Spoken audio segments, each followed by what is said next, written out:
tenets of any product that really grows and has these kind of foundational, meaningful behaviors is that there's some simple way that you can articulate the problem in like under 30 seconds, where I can sit with somebody and pull out my phone or go up to a computer and talk about, here's this new thing that does this.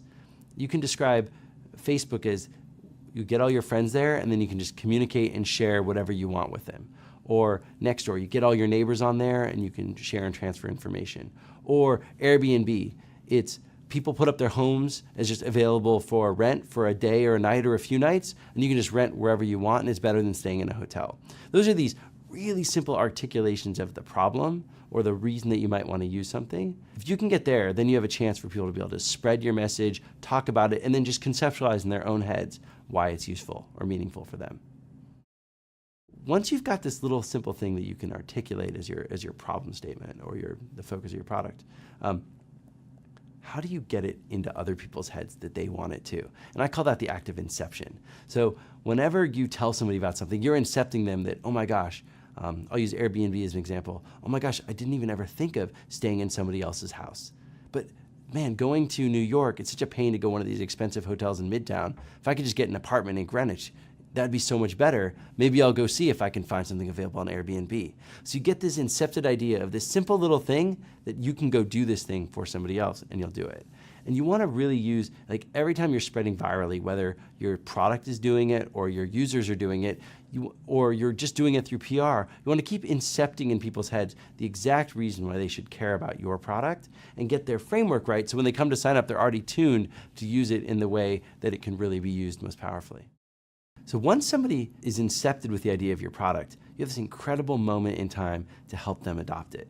And they're signing up, they're there to learn more about what's going on. They want to use your product. So how you teach them step by step what the product's about, how you get them to input enough information about themselves so you understand them and can start tuning the product for them, how you create the relationship that over time gets them to really adopt it and become a full-time user of your product is the most important thing you can do.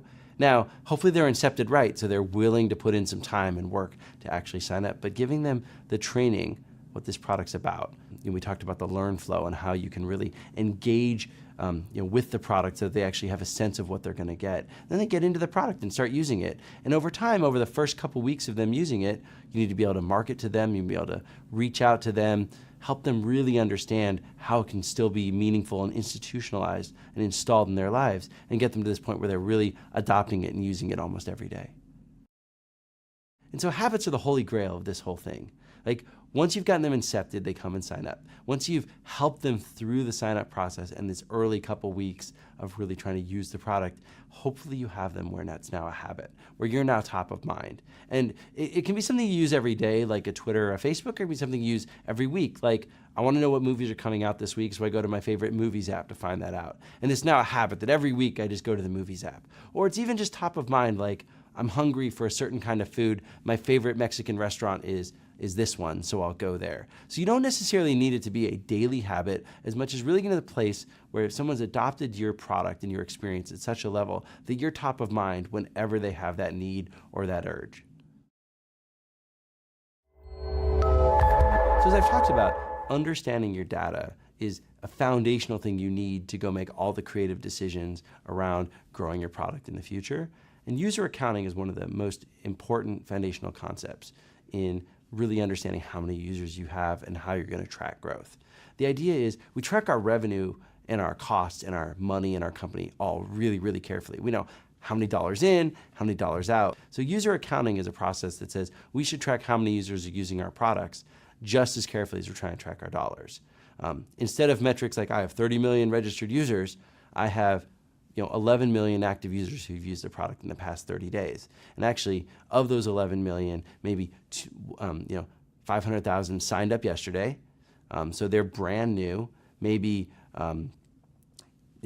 300,000 of them came back yesterday, but they had not used the product in the past 30 days. So I consider them what I call resurrected.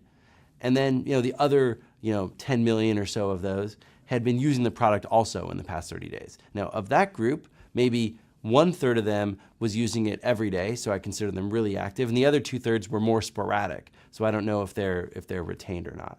And then you go the next day, and what you realize is, well, remember how I said there was 11 million who'd used the product in the past 30 days? Well, it turned out 1 million of them had used the product exactly 30 days ago. So now today, I actually only have 10 million people who've used the product in the past 30 days because 1 million of those just fell off. Now, if you aren't being careful about this kind of accounting, you kind of keep thinking that 11 million number or 12 million number in your head. But when you're doing careful user accounting, you're tracking new registrations, resurrected users who weren't in your set from yesterday. You're also subtracting out exactly how many went inactive on a previous day because you hadn't seen them in a while. And you're trying to track which of them are in your really highly engaged bucket versus your not engaged bucket. I call the highly engaged bucket core versus more casual users. And so building a user accounting framework lets you model this so that every day you understand what's the actual flow in and out of my active user base.